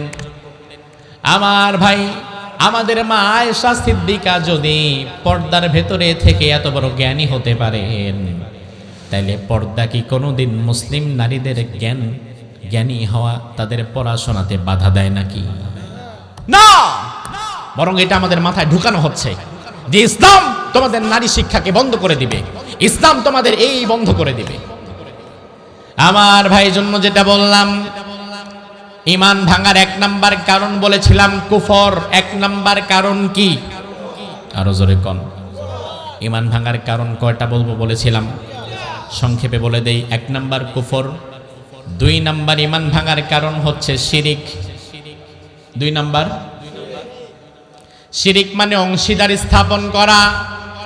আল্লাহ রাব্বুল আলামিন যা দিতে পারে, আল্লাহর যত ক্ষমতা আছে, ওই ক্ষমতার সাথে যদি আপনি অন্য কাউকে বসায়া দেন তাইলে এটাই হবে। আল্লাহ রাব্বুল আলামিন বললেন, ও নবী, লাইন আশরাকতা লা ইয়াহবাতান্না আমালুকা ওয়া লা তাকুনান্না মিনাল খাসিরিন। আপনি নবীও যদি কোনোদিন শিরিক করেন, আপনার আমলও বরবাদ হবে। বিশ্ব নবীর দ্বারা জীবনে কোনোদিন শিরিক হওয়ার কোনো সম্ভাবনাই নাই, তারপরেও রাসূলকে আল্লাহ এটা কেন বললেন? আল্লাহ মূলত এটা রাসূলকে বললেন না, রাসূলকে বলার মধ্য দিয়ে মূলত উম্মতকে বোঝায়া দিলেন যে শিরিক করলে নবীর আমলও বরবাদ হবে। তাইলে তুমি কে? তুমি কে? আল্লাহর কাদের মধ্যে বললেন, ইন্নাল্লাহা লা ইয়াগফিরু আন ইউশরাকা বিহি ওয়া ইয়াগফিরু মা দুনা যালিকা লিমান ইয়াশা। ও ঈমানদার, শুনে নাও, তোমরা যদি কেউ আমি আল্লাহর সঙ্গে শিরিক করো, শিরিকের গুনাহ আমি আল্লাহ কোনোদিন ক্ষমা করব না। আর শিরিক ব্যতীত অন্য কোনো গুনাহ যদি তোমার আমলনামায় থেকে থাকে, আমি আল্লাহ যদি চাই কিয়ামতের ময়দানে ওই বড় বড় গুনাহগুলো ক্ষমা করে দেওয়ার ক্ষমতা আল্লাহর আছে না নাই? হাদিসে কুদসিতে আল্লাহ রাব্বুল আলামিন বলেন, ইয়া ইবনা আদম ইন্নাকা লাউ আতাইতানি বিকুরাবিল আরদি খাতায়া সুম্মা লাকিতানি লা তুশরিক বি শাইআ লা আতাইতুকা বিকুরাবিহা মাগফিরাহ। ও আদম সন্তান, শুনে নাও, কিয়ামতের ময়দানে হাসরের মাঠে আমি আল্লাহর সামনে এমন এক বান্দা হাজির হয়ে গেছে, যেই বান্দার আমলনামায় পাহাড় সমপরিমাণ গুনাহ। কি সমপরিমাণ গুনাহ? জোরে কোন। পাহাড় যত বড়, তার গুনাহের জায়গাটাও তত বড়। আল্লাহ বলেন, আমি একবার তার দিকে তাকাবো, তার আমলনামার দিকে তাকাবো, তার আমলনামা, পুরা আমলনামায় স্ক্যান করব কি কি গুনাহ আছে। ওর মধ্যে যদি আমি আল্লাহ শিরিকের গুনাহটা না পাই, অনেক গুনাহ করেছে তবে শিরিকের গুনাহ করে নাই, তাইলে আমি আল্লাহ তাআলা পাহাড় সমপরিমাণ ক্ষমা নিয়ে ওই বান্দারে মাফ করে দেব। শিরিক যদি না থাকে, আমলনামায় পাহাড় সমপরিমাণ গুনাহ থাকলেও আল্লাহ মাফ করবেন। আর শিরিক যদি ঢুকে যায়, পাহাড় সমপরিমাণ সব নিয়েও কিন্তু জান্নাত জুটবে না, কারণ শিরিকের গুনাহ আল্লাহ কোনোদিন মাফ করবে না, এটা আল্লাহর ওয়াদা। আপনি যদি এক কথার মানুষ হন, আপনার রব আল্লাহ আরো বেশি এক কথার। ওয়াদাল্লাহ লা ইউখলিফুল্লাহু ওয়াদা। আল্লাহ বলেন, আমি আল্লাহর ওয়াদা, আমি আল্লাহর ওয়াদা কোনোদিন খেলাফ হয় না। আমার ভাই, শিরিক করে কিভাবে মানুষ? আপনার প্রতিবেশী 25 বছরের যুবক বিয়ে করেছে, বিয়ের 2-4-5 বছর চলে গেছে, সন্তানাদি হয় না, মসজিদে যায়, মাহফিলে আসে, আলেমদের কাছে দোয়া চায়, নিজেও নামাজ পড়ে দোয়া করে, সন্তান হয় না। এবার 5-7 বছর গিয়ে যখন 10 বছর চলে গেছে, বিয়ে করছে 25 বছরে, সংসার করলো 10 বছর, তাইলে এখন তার বয়স কত? হ্যাঁ, 35। তো ডরান কেন? 35 বছর। বিয়ের 10 বছর অপেক্ষা করার পরেও যদি সন্তান না হয়, ওই বান্দা এবার আর আগের মতো মসজিদে যায় না, নামাজও পড়ে না, আল্লাহর দরবারেও যায় না। বরং 10 বছর অপেক্ষা করার পরে পাশের একজনের কাছ থেকে শুনছে, অমুক মাজারে যাওয়ার পরে, মানত করার পরে তার ব্যবসায় আয় উন্নতি হয়েছে। এবার তার মাথায়ও শয়তান ঢুকায় দিছে, তুইও ওই মাজারে যা, জিন্দা অলির কবরের কাছে গিয়া 2টা সেজদা দে, 2টা ছাগল মান্নত কর, আশা তোরটাও পূরণ হবে। এবার মসজিদ বাদ দিয়া আল্লাহরে বাদ দিয়া মাজারে চলে গেছে, মান্নত করছে, মাজারে ছাগল মান্নত করে সেজদা দিয়ে কান্না করে আর বলে বাবা তুমি আমারে সন্তান দাও। এভাবে করে মাজারের মধ্যে গিয়ে শিরিক করে। বাংলাদেশে এমন মানুষও আছে না নাই? আমার ভাইরা ভালো করে বোঝেন, সন্তান দেওয়ার মালিককে মাজারওয়ালা না আল্লাহ। কোরআনে আছে না নাই? আল্লাহ বললেন লিল্লাহি মুলকুস সামাওয়াতি ওয়াল আরদি ইয়াখলুকু মা ইয়াশা ইয়াহাবু লিমান ইয়াশাউ ইনাসা ওয়া ইয়াহাবু লিমান ইয়াশাউ যুকুর। আমি আল্লাহ রাব্বুল আলামিন আকাশ ও জমিনের ক্ষমতার মালিক। আমি আল্লাহ যাকে চাই তাকে পুত্র সন্তান দেই, আমি আল্লাহ যাকে চাই তারে কন্যা সন্তান দেই। আবার আমি আল্লাহ যারে চাই তারে কন্যাও দেই, পুত্রও দেই। আবার আমি আল্লাহ যারে চাই না তারে একটাও দেই না। তাহলে দোষটা কার? আমার ভাই, আল্লাহ যারে চাই তারে সন্তান দেয় আর যারে চায় না তারে দেয় না। তাহলে সিদ্ধান্ত কার? জোরে কোন। এখন তুমি যে মাজারওয়ালার কাছে গিয়ে সন্তান চাইলা, তুমি তো মূলত মাজারওয়ালারে আল্লাহর সমকক্ষ বানায় দিলা। আল্লাহর সমকক্ষ বানায় দেওয়ার সাথে সাথে শিরিক হয়ে গেল, ইমানটা শেষ। এরপরে যতই মসজিদে এসে সেজদা দাও, ইমান যদি আর নতুনভাবে না আনো, ইমান আসবে না, আমলও কবুল হবে না। আপনি বলবেন হুজুর আল্লাহ বাঁচাইছে, আমার পোলামেয়ার অভাব নাই, প্রতি বছর বছর হয়, আমার মাজারে যাওয়া লাগে না। ও ভাই, আপনি মনে করবেন আপনি নিরাপদ, তবে হয়তো আপনি আরেক ঘাটের পানি খায়া শিরিক করছেন। এক ঘাটের জল খায়া সবাই শিরিক করে না। বাংলাদেশে এক এক বান্দা এক এক ঘাটের জল খায়া ইমান হারায়। আপনি হয়তো আল্লাহর কাছে সন্তান চেয়ে মাজারে শিরিক করেন নাই, তবে আপনি হয়তো রাজনীতির শিরিক করেছেন। বর্তমান বাংলাদেশে রাজনীতি করতে গিয়া একদল পাঁচাটা কর্মী তার নেতারে মূলত আল্লাহর সমকক্ষ বানায় ফেলে। আছে না নাই? তার নেতা তার নেত্রী তার কাছে এমন মহান, নেতার বিরুদ্ধে কথা বললে খারাপ লাগে, নেত্রীর বিরুদ্ধে কথা বললে প্রতিবাদ করে। অথচ নবীর বিরুদ্ধে কথা হয়, ইসলামের বিরুদ্ধে কথা হয়, কোরআনের বিরুদ্ধে কথা হয়, তার খারাপও লাগে না। বুঝতে হবে সে আল্লাহর গোলাম না, সে মূলত তার দলের গোলাম হয়ে গেছে। আল্লাহর বিরুদ্ধে কথা বললে খারাপ লাগে না, কোরআনের বিরুদ্ধে কথা বললে খারাপ লাগে না, শরিয়াতের বিরুদ্ধে কথা বললে খারাপ লাগে না। রাসূলকে গালি দেয়া হয়েছে, প্রতিবাদ করে না। কোরআন অবমাননা হয়েছে, প্রতিবাদ করে না।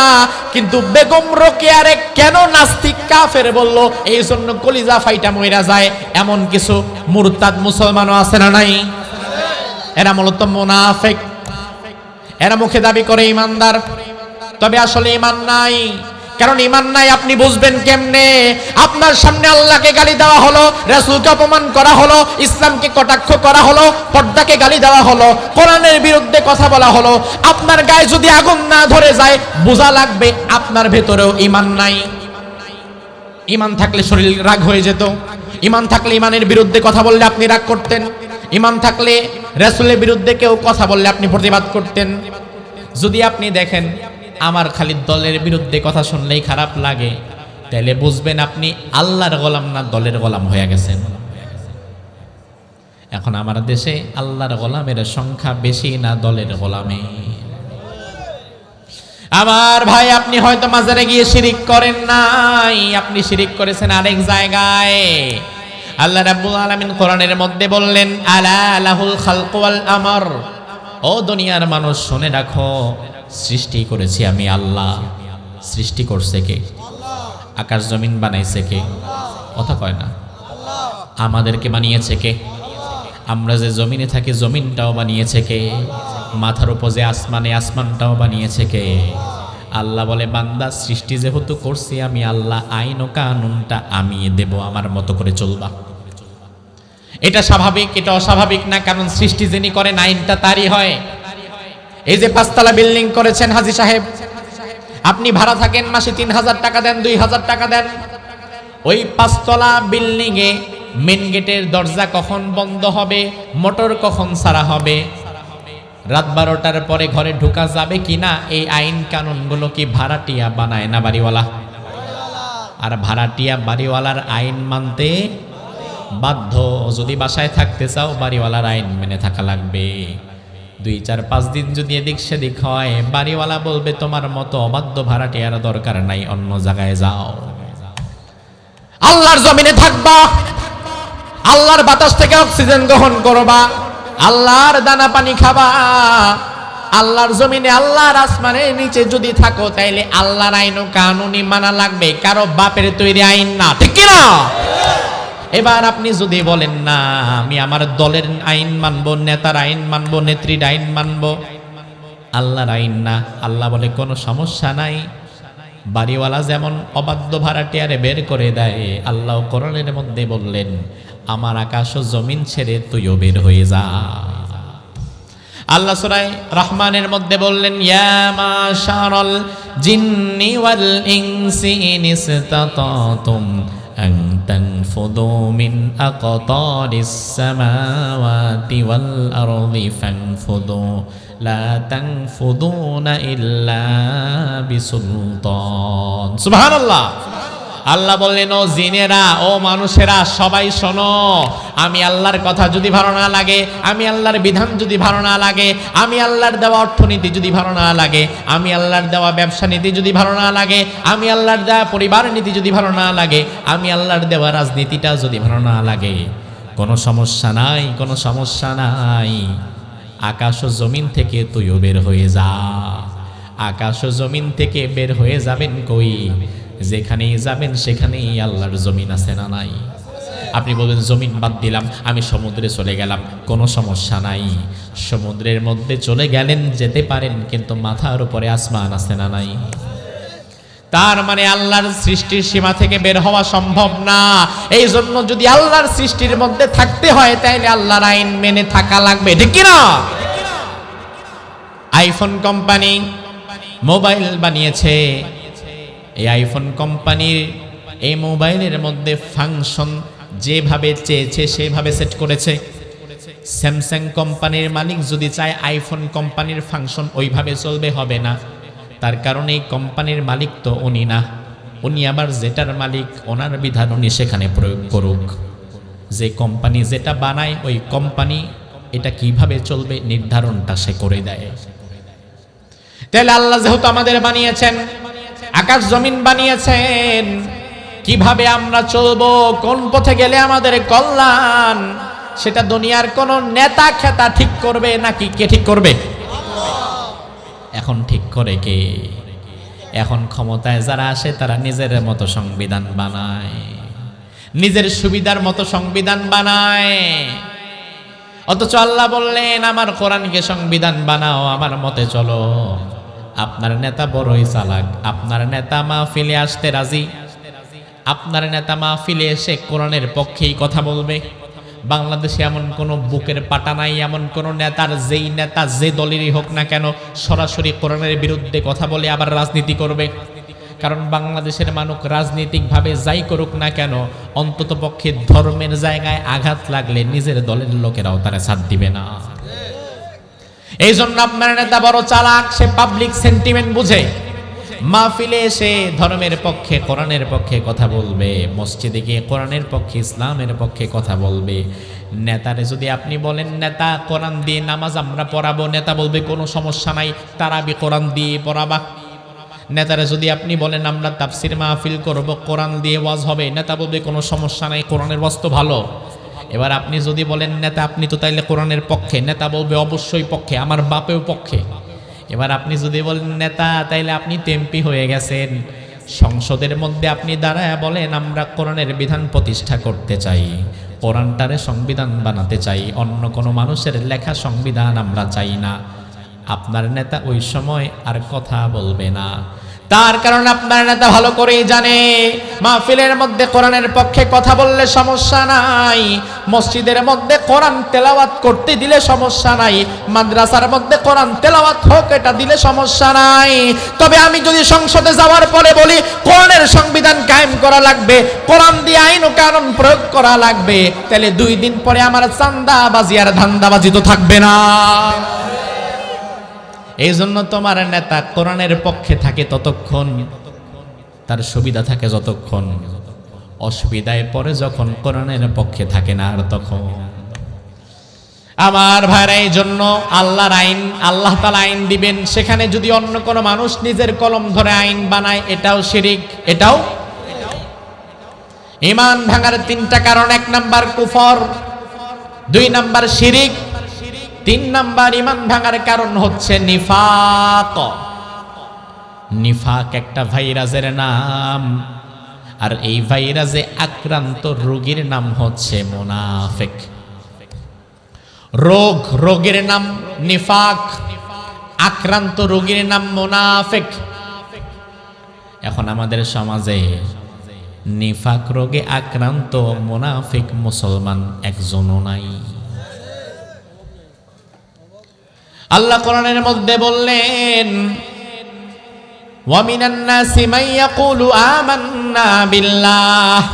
সমাজের মধ্যে কিছু মানুষ থাকবে যারা নামাজ পড়বে, রোজা রাখবে, হজ করবে, যাকাত দিবে, যারা বলবে আমরা আল্লাহর প্রতি ঈমান আনছি, ওয়া বিল ইয়াউমিল আখির, আমরা আখিরাতের প্রতি ঈমান এনেছি। আল্লাহ বলেন, ওয়া মা হুম বিমুমিনিন, আমি আল্লাহ ওয়াদা করলাম তারা ঈমানদার না।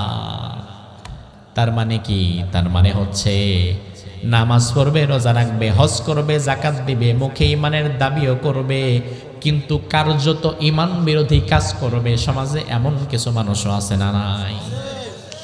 আমার ভাইরা, মুনাফিক কারে বলে? কোরআনের মধ্যে আল্লাহ বললেন, মুনাফিক হচ্ছে এমন চরিত্রের মানুষ যারা দুমুখ নীতি অবলম্বন করে, যাদের মুখের কথার সাথে কাজের কোনো মিল নাই।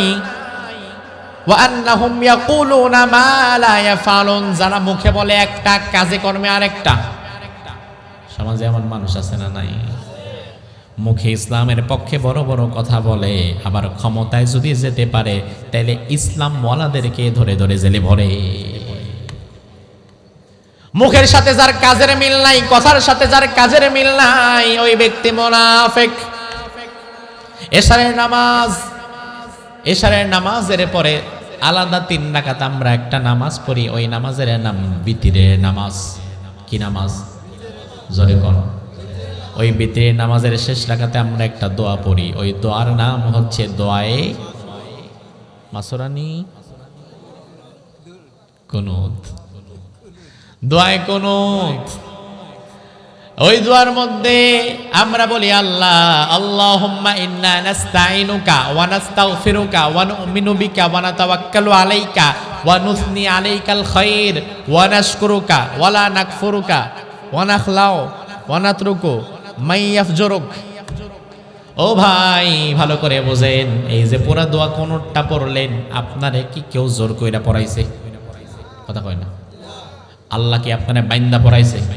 ফেরেশতা দিয়ে পিডায় পড়াইছে? দোয়ায়ে কুনুত মানে সাক্ষ্য দেওয়া, ওয়াদা করা, অঙ্গীকার করা। আল্লাহ আপনারে জোর করে নাই, ফেরেশতাও আপনারে ঘাড়ের মধ্যে চিপা দেয় নাই যে পড় এটা, বরং আপনি নিজের থেকে আপনার রবের সাথে ওয়াদা করতেছেন। আপনি আল্লাহরে বলতেছেন, আল্লাহ তুমি ছাড়া আমার কোনো মাবুদ নাই, তুমি ছাড়া কারো কাছে আমি মুখাপেক্ষী না, তুমি ছাড়া কারো কাছে আমি সাহায্য চাই না। বলতে বলতে বলতে বলতে আপনি বলতেছেন, আল্লাহ ওয়ানাত রুকু, আমি ছেড়ে দিলাম মাইয়াফজুরুক, যারা পাপাচারে লিপ্ত, অর্থাৎ সমাজের মধ্যে যারা পাপাচারে লিপ্ত, পাপিষ্টের দল, ওই পাপিষ্টের দলের সঙ্গ আমি পরিত্যাগ করলাম। এই ওয়াদা করে আপনি নামাজ শেষ করলেন। নামাজ শেষ করে আপনি মসজিদ থেকে বের হচ্ছেন, হঠাৎ করে সামনের দিক দিয়ে দেখলেন একটা বড় মিছিল যাচ্ছে। ওই মিছিলের আগা গোড়া সব আপনার পরিচিত মানুষ। আপনারা ডাক দিছে, এই সালাম ভাই, এই আসেন আসেন, তাড়াতাড়ি আসেন, দাঁড়ান, ব্যানারটা ধরেন। আপনিও দৌড়ায় ধরলেন। ভাই আমার, ওই মিছিলের মধ্যে আপনার পেছনে যে আছে ওই লোকটা নামাজি না। আপনার ডানে যে আছে সে মদখোর, বামে যে আছে সে সুদখোর, সামনের ডা গাঞ্জাখোর। আছে না নাই? ওই মিছিলের মধ্যে একজনও নামাজি নাই, মুত্তাকি নাই। ওই মিছিলের মধ্যে আছে চান্দাবাজ, ধান্দাবাজ, জুয়াখোর, মদখোর, গাঞ্জাখোর, বখাটে। আপনি সবার চেহারা ভালো করে চিনেন, তবু এই মিছিলের মধ্যে যোগ দিলেন। এই কারণে আপনি চিন্তা করলেন, আমার দলের মিছিল না দাঁড়াইলে কেমন দেখা যায়। অথচ আপনি 5 মিনিট আগেই নামাজে দাঁড়ায় আল্লাহরে বলেন, আল্লাহ সমাজের মধ্যে যারা পাপাচারে লিপ্ত তাদের সাথে আমি নাই। আবার 5 মিনিট পরে নামাজ শেষ করে ওই পাপাচারীদের মধ্যে আপনি ঢুকে গেলেন। আপনার মুখের কথার সাথে আপনার কাজের কিন্তু মিল হলো না। মুখের কথার সাথে কাজের যদি মিল না হয়, সে যদি মুনাফিক হয়, তাহলে যে হাজী সাহেব নামাজ পড়ে আল্লাহর সাথে ওয়াদা করে আমি পাপাচারীর দিক পরিবর্তন করলাম, পাপাচারীর সঙ্গ পরিত্যাগ করলাম, আবার গিয়ে পাপাচারীর দলের মধ্যে ঢুকে যায়, ওই হাজী সাহেবও কিন্তু মুনাফিক হয়ে যায়। আমাদের সমাজে এমন ভালো মানুষ কি নাই? ব্যক্তিগতভাবে ভালো, তবে উনি এমন দল করে ওই দলের আগাগোড়া একটাও ভালো পাওয়া যায় না। আমার ভাই, আপনি হয়ে গেছেন ওই মিষ্টির মতো, যেই মিষ্টিটা চাটখিল বাজারে দোকানদারের কাছে যখন থাকে ছানার মিষ্টি 1000 টাকা 1200 টাকা কেজি, এমন মিষ্টিও আছে না নাই? 100 টাকা এক পিস মিষ্টি কিনে একটা হাতে নিলেন, খাবারের জন্য টেস্ট করবেন, মুখে নেওয়ার আগে পাশের জনে ধাক্কা লেগে হাত থেকে পড়ে গেল, পরে একদম কাদার মধ্যে গিয়ে ঢুকছে ট্রেনের মধ্যে। দোকানে থাকার সময় মিষ্টির দাম ছিল পিস প্রতি 100 টাকা, এখন ড্রেনের পানিতে পড়ার পরে মিষ্টির দাম আছে কত? মসজিদে যখন আপনি ছিলেন আল্লাহর বান্দাদের কাতারের মধ্যে ছিলেন, নামাজীদের পরিবেশের মধ্যে ছিলেন, ইমানদারদের সাথে ছিলেন, ভালো নেককার মানুষের মধ্যে ছিলেন, আপনার দাম ছিল অনেক। কিন্তু আপনি যখন হারামখোরদের মিছিলের মধ্যে ঢুকে গেছেন, আপনি হয়ে গেছেন ওই মিষ্টির মতো, যে এই মিষ্টি চাটখিল বাজারে দোকানদারের কাছে 1000 টাকা কেজি বিক্রি হয়, বাজার থেকে বের হয়ে ড্রেনের মধ্যে পড়লে যেমন তার কোনো দাম নাই, আপনি মসজিদ থেকে বের হয়ে হারামখোরের কাতারে দাঁড়ানোর পরে আল্লাহর দরবারেও আপনার কোনো দাম নাই। আপনি খুব ভালো মানুষ হতে পারেন নাই, তবে আপনার ডানে বামে সামনে পিছনে এমন কিছু মানুষ আপনি রাখছেন যারা নামাজি, পরহেজগার, টুপিওয়ালা, দাড়িওয়ালা। আপনি যদি নামাজ কমও পড়েন, আপনার চারিপাশের মানুষগুলো যদি ভালো থাকে, তাহলে এই ভালো মানুষদের সাথে চলতে চলতে আপনিও তাদের মতো ভালো হওয়ার সুযোগ আছে না নাই? আবার আপনি খুব ভালো মানুষ, 5 ওয়াক্ত নামাজ আপনি পড়েন, কিন্তু আপনার ডানে বামে সামনে পেছনে এমন কিছু বেনামাজি, সুদখোর, মদখোর, গাঞ্জাখোর, বিড়িখোর ঘোরে, তাদের সাথে থাকতে থাকতে এক সময় নামাজও যাবে, আপনিও পরবর্তীতে গাঞ্জাখোর হওয়ার সম্ভাবনা আছে। আমার ভাই, তার কারণ ভালো মানুষের সঙ্গে থাকলে ভালো হওয়া যায়, খারাপ মানুষের সঙ্গে ঘুরলে খারাপ হওয়া যায়, খারাপ হওয়াই লাগে। তার কারণ সঙ্গীর দোষ এবং গুণ মানুষের মধ্যে নির্ভর করে। সঙ্গী যদি ভালো হয় মানুষটা ভালো হয়, সঙ্গী যদি খারাপ হয় মানুষটাও খারাপ হয়। এই জন্য আপনাকে আল্লাহ কোরআনের মধ্যে বললেন, ইয়া আইয়ুহাল্লাযীনা আমানুত্তাকুল্লাহ, ও ঈমানদার আমি আল্লাহকে ভয় করো, ওয়া কুনু মাস-সাদিকিন, এবং সত্যবাদী ভালো মানুষের বন্ধু হও। তোমার বন্ধু যেন ভালো মানুষ হয়, তোমার সহকারী যেন ভালো মানুষ হয়, তোমার সহপাঠী যেন ভালো মানুষ হয়, তোমার চারিপাশটা তুমি ভালো মানুষের সাথে থাকো।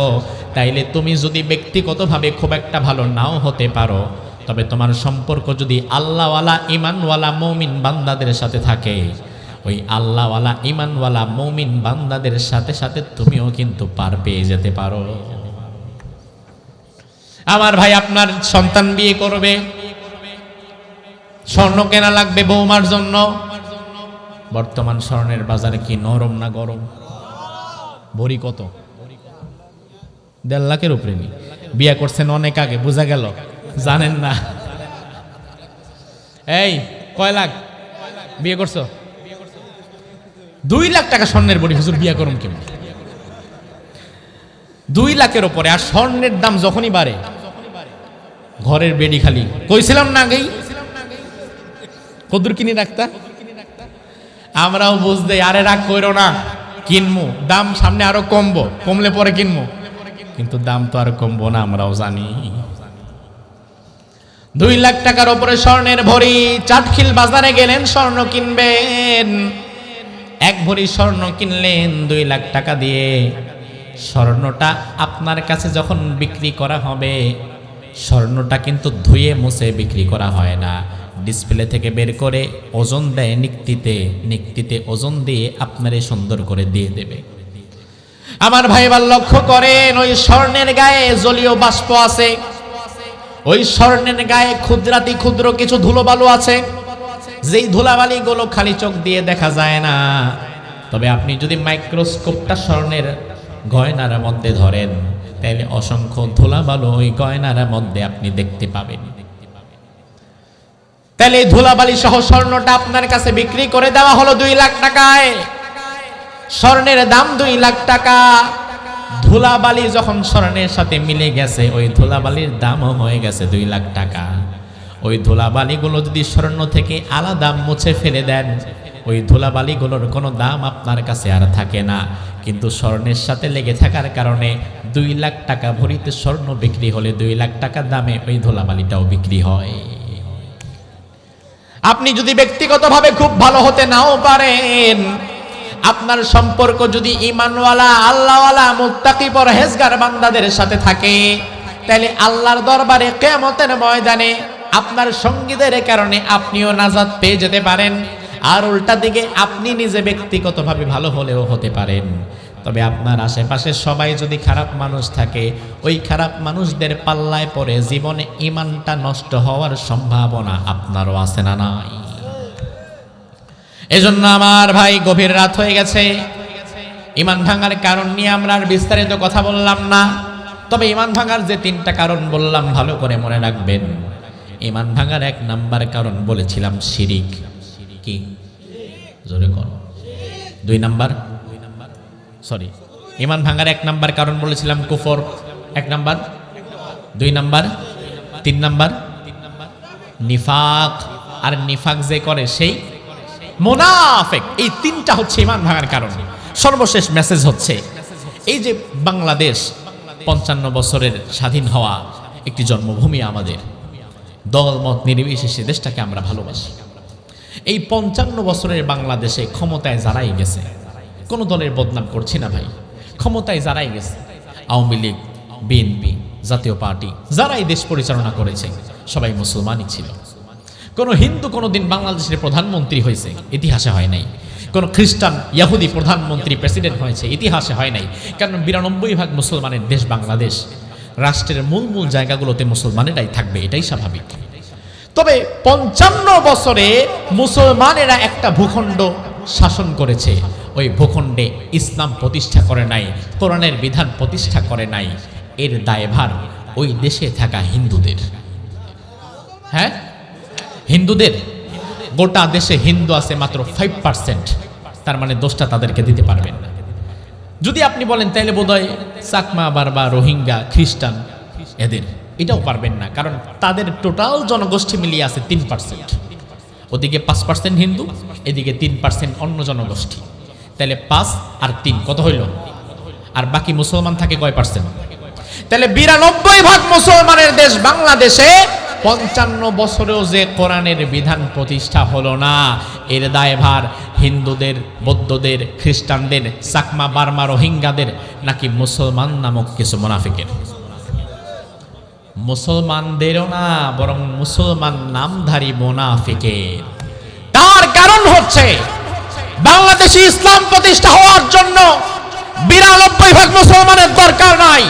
শুধুমাত্র সত্যিকার অর্থে বাংলাদেশে যদি কোনোদিন 51% মুসলমান দাঁড়িয়ে যায়, সেই দিন এদেশের সংবিধান কোরআন হয়ে যাবে। 51% যদি দাঁড়িয়ে যায়। এজন্য আমাদেরকে প্রতিজ্ঞাবদ্ধ হওয়া লাগবে, আগামীতে আমরা এমন কিছু ভালো মানুষকে নির্বাচিত করে ওই জায়গায় পাঠাতে চাই, যেই জায়গায় যাওয়ার পরে ভালো মানুষের সংখ্যা গরিষ্ঠতার ভিত্তিতে বাংলাদেশের আগামীর সংসদটা যেন কোরআনের সংসদ হয়। আল্লাহ সুবহানাহু ওয়া তাআলা যেন কবুল করে, বলেন আমিন। কোরআনের সংসদ হিসাবে আল্লাহ সুবহানাহু ওয়া তাআলা বাংলাদেশের সংসদকে যেন কবুল করে। এই দৃশ্য কি আপনারা দেখতে চান? সবাই দেখতে চান? দল মত নির্বিশেষে আগামীর সংসদকে কোরআনের সংসদ হিসাবে কারা কারা দেখতে চান? দুহাত তুলে আল্লাহকে দেখান।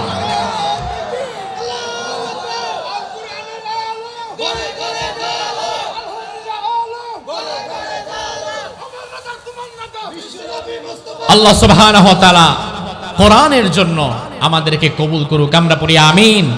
ঈমান ভাঙার কারণ থেকে সকল মুসলমানকে আল্লাহ হেফাজত করুক, আমরা বলি আমিন।